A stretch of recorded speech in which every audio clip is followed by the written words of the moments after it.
guys, welcome back to the shop. Welcome to the channel. So today I have a really interesting job I thought you guys would like to see. We're going to be installing the slotting attachment on the Kearney and Trecker 2K universal mill behind me here. And slotting, it's an external blind keyway, which poses several challenges. I've considered, multiple ways of doing it. Slotting attachment was in every way that I could do it. I thought maybe I'd mill it first, to relieve what I could. Try and just not work the machine so hard. My fear is by doing that I'm going to change my tool pressure dramatically throughout the cut and end up with a poor finish. I also considered taking a small oscillating tool and just clearancing where the keyway is going to be. I don't have the right bit, and I don't have really the time to go to Home Depot to get one. So I think we're going to do the responsible thing.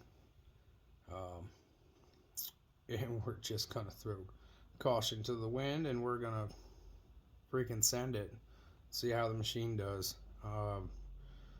I'm anticipating the bottom of the keyway being rough, and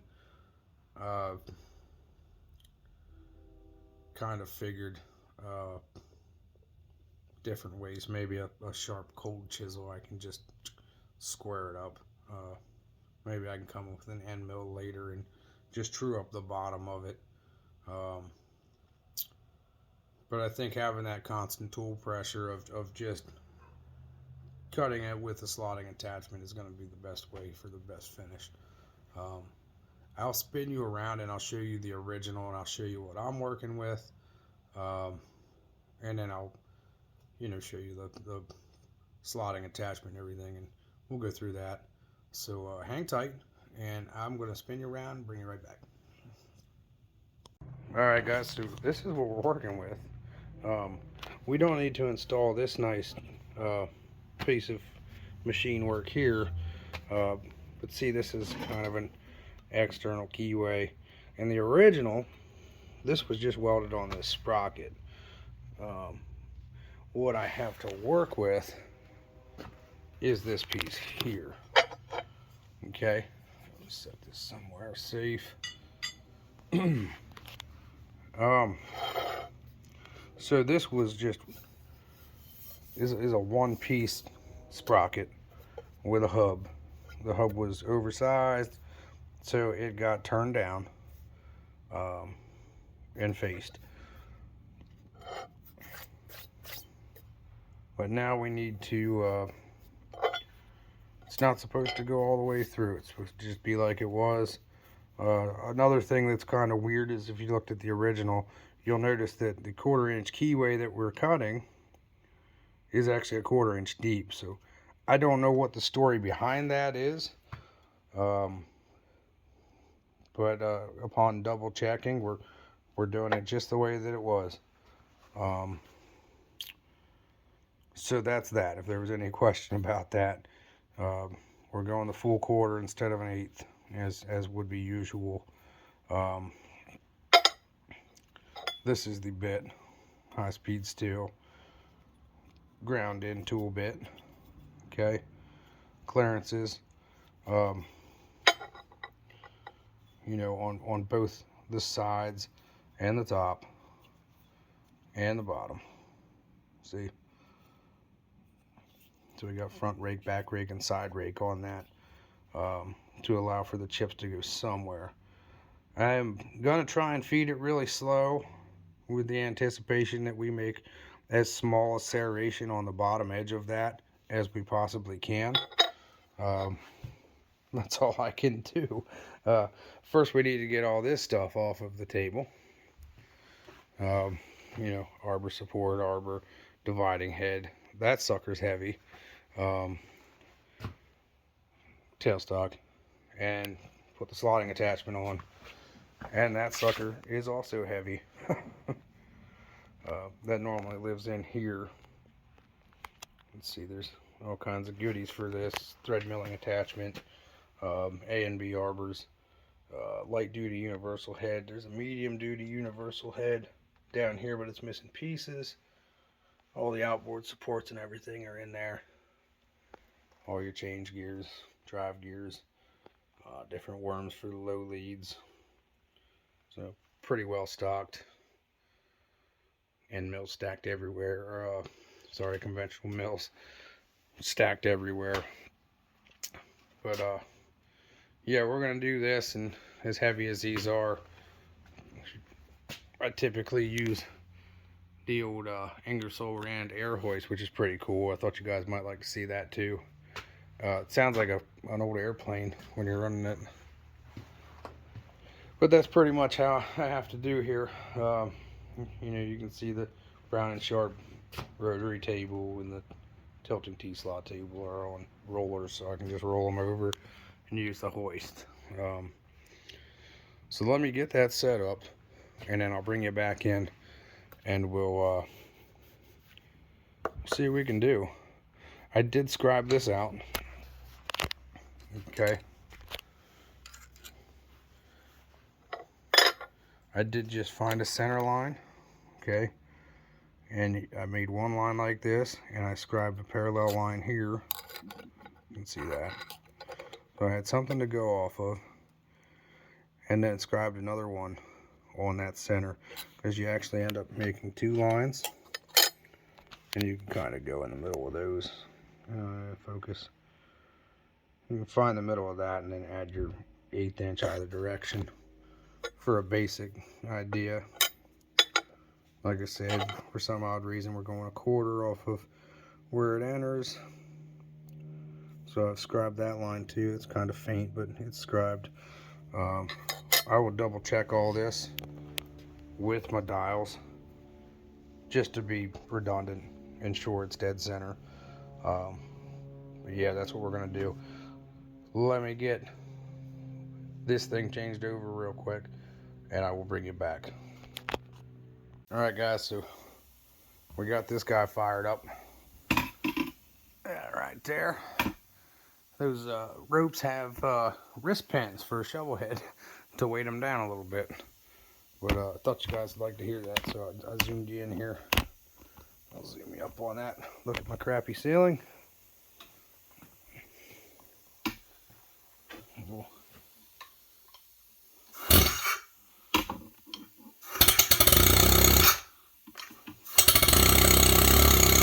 stop you right there.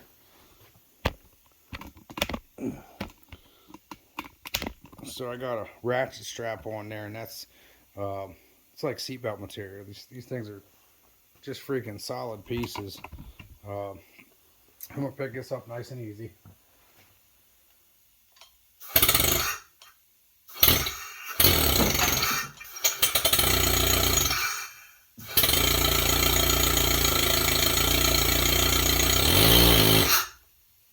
Drag him back here behind us.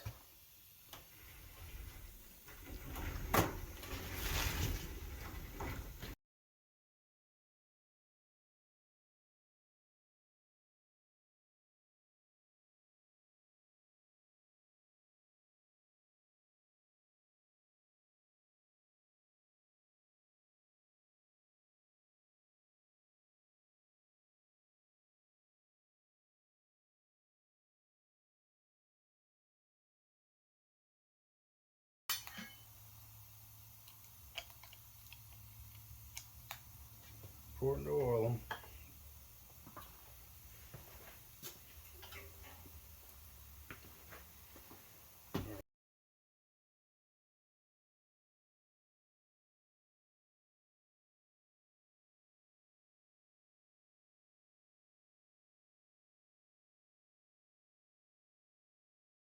All right, guys, so there's the slotting attachment installed.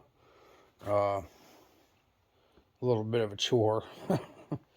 I can't put the I-beam, or can't center the mill up in the I-beam because I don't have the room to. in this configuration, or with a universal head on, or vertical milling head of any kind, the overarms actually pass through the wall towards the horizontal boring mill. So it's a little bit tricky, but we can normally get her. Um, we can normally get her without damaging anything. Hopefully that is a trend that continues. So all I gotta do now is set up, zero out on my dials, find my middle, uh, find the edge of the work surface. I need to set, I already set, there's an eccentric bolt in behind that that you can tighten up, adjust your length of stroke.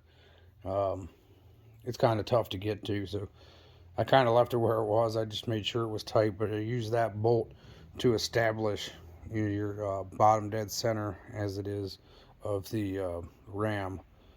So now we can set our depth of cut to the workpiece, knowing that we're not gonna push through it or damage anything on the mill. I'm not a huge fan of doing it this way, but there are components that can slip without damaging anything. I don't think we're going to damage anything. But yeah, we're just going to go slow and steady. I got her down to 33 RPM, which is well within the range for these. Not real fast. It's not going to be a real fast operation, but you can kind of see that the cutter is facing this way. So I will feed in from this side. And use my hand wheels. So let me get the piece bolted on, and then I'll bring it back for the slotting action. All right, guys. So I guess I wasn't thinking. I scribed the marks, and that's well and good, and they're good in their position. But this has to be clocked with our marks dead parallel with our T slots, with the travel of the table.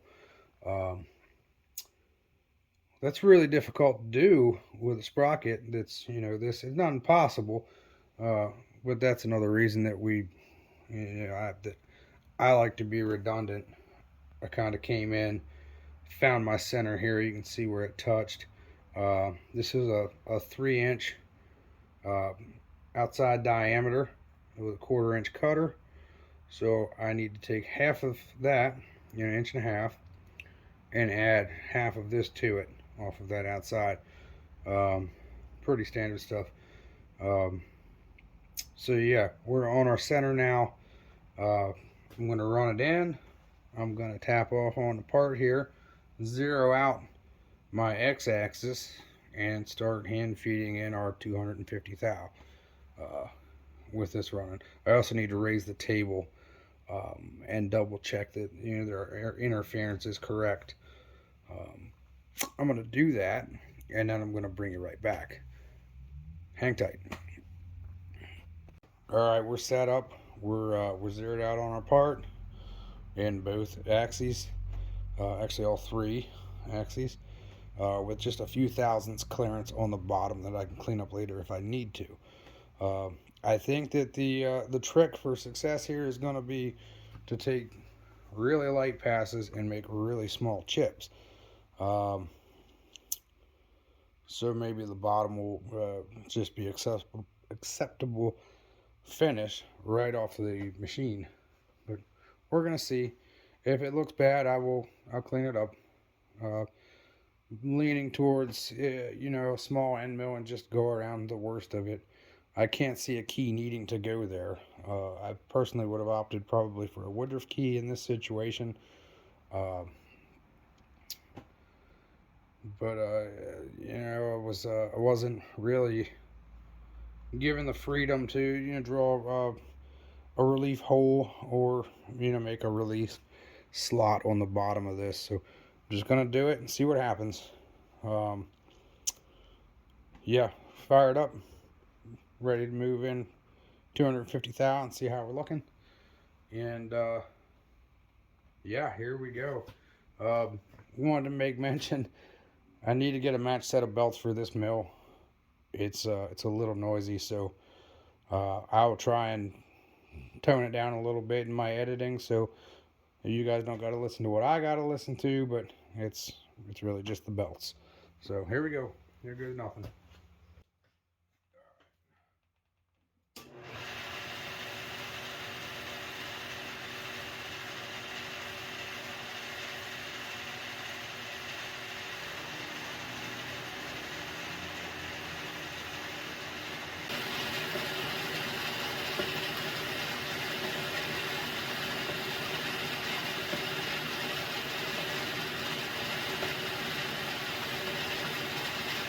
It's cutting really well. It's making a nice finish where it's cutting. Kind of expected this thing to do this, but our chips are damming up right here. I was hoping that this angle here would be enough to kind of push them out. Maybe I fed too aggressively. I don't think I did. And we'll work on getting those chips out, and then we're going to work on cleaning it up.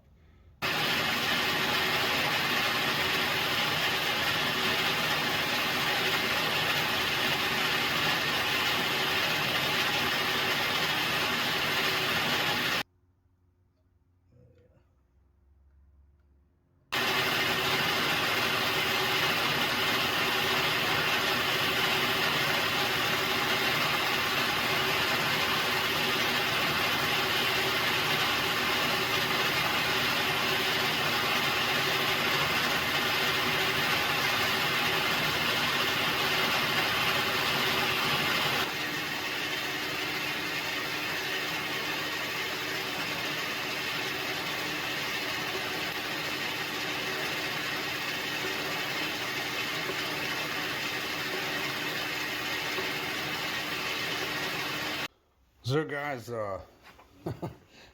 you remember way back when at the beginning of this video when I said maybe I should use an end mill it in and then square it out? Yeah, that's what I should have done. uh, Remember the part where I said throw caution to the wind and let her eat? Yeah, maybe not such a good idea. I'm gonna stop while I'm ahead. I'm gonna put this on the Bridgeport or the Acura, whichever one's free. Neither, whichever one is more available. And I'm gonna mill it in and just square it out with the key, and then probably mill it again. Uh, with a smaller end mill. To try and just clean up the corners as much as I can. Yeah, that's the plan of attack. It just the chips built up. Obviously, there was nowhere to go. They didn't eject from the rake on the tool like I was hoping they would. Maybe cast iron would, prove a better candidate for something like that. But yeah, no. I guess you can learn from my mistakes. We mill it first, but I mean, it's where it did cut. It's beautiful. It's square. It's a nice finish. It's good, but definitely need clearance. Internal key would have been done by now. So I'm gonna pull this off and get it in the mill, and I'm just gonna rough it out with a mill, bring it back and square it out, which is probably what I should have done to start with. But hey, no harm, no foul. So yeah, I'll get that done and bring you back. So it's all done. My phone updated during the end parts there. Um, yeah, I wouldn't recommend doing that. That was seriously, I was pulling my hair out a little bit. Um, we did end up with a good fit. We ended up with a great fit. Um, Nearly full depth. I don't think I'm going to mess with it anymore. I think that's completely serviceable. And if the key is, key stock is just chamfered a little bit on that edge, it'll go right down flush against if it needs to. I don't think it's a big deal. That being said, I wouldn't do that again. I would definitely, well, like I said, I'm kind of a third party to this whole situation, so just finishing it up. But yeah, definitely, you'd want to drill or mill some kind of a relief or slot. This is some shaky business. It's serviceable. It'll work. It's not, my most shining moment. Uh, but it's, like I said, it's serviceable. I did have to come in because there's nowhere for the chips to go, like I said before, and use some carbide burrs and just clean up and relieve it. I might work at it a little more, try and get it just a hair prettier looking, but serviceable. So I guess that's what we're gonna go with. Please don't unsubscribe because I did some hillbilly stuff right there. Kind of learning that slotting head. I haven't used it that many times. That being said, I could see using it for internal splines or anything like that. Internal gear teeth, occasional internal keyway. If I get fed up with the Davis, which I pretty much have figured out, and most of the problem with that was the broach pin and broach were kind of wore, and it was kind of kicking stuff out of specs. And I don't know how it went unnoticed, but it's rectified now, with the exception of my 3/8 broach. It's still a little oblong, so I don't know if I want to try and fix that or just find another broach. But I think that's well enough. And I thought it'd be interesting to see that slotting head running on that machine. And it did a fair enough job. It's centered. It did mar the surface here a little bit from the chips just getting drove into it. So, but I'm not overly disappointed, and it's serviceable. So that's that. Hopefully next time I have a little more to show you, and we can do a better job. But this is what we got now, and sometimes that's how it goes. So even still, sometimes not a total win is. It's okay to see too. We're allowed to screw up a little bit, but I think it's fine. I think, like I said, end of the day, it'll do exactly what it needs to do. It'll do it strong. It won't let a key fall through. It's fine. Yeah, I appreciate you stopping by and watching me struggle tonight. So, yeah, that being said, don't forget to like, comment, subscribe. If you haven't already, it doesn't hurt, doesn't cost anything. It helps me out a little bit, and I will try and bring you guys good content to the best of my abilities. So, all that being said, I'll see you on the next one. Thanks.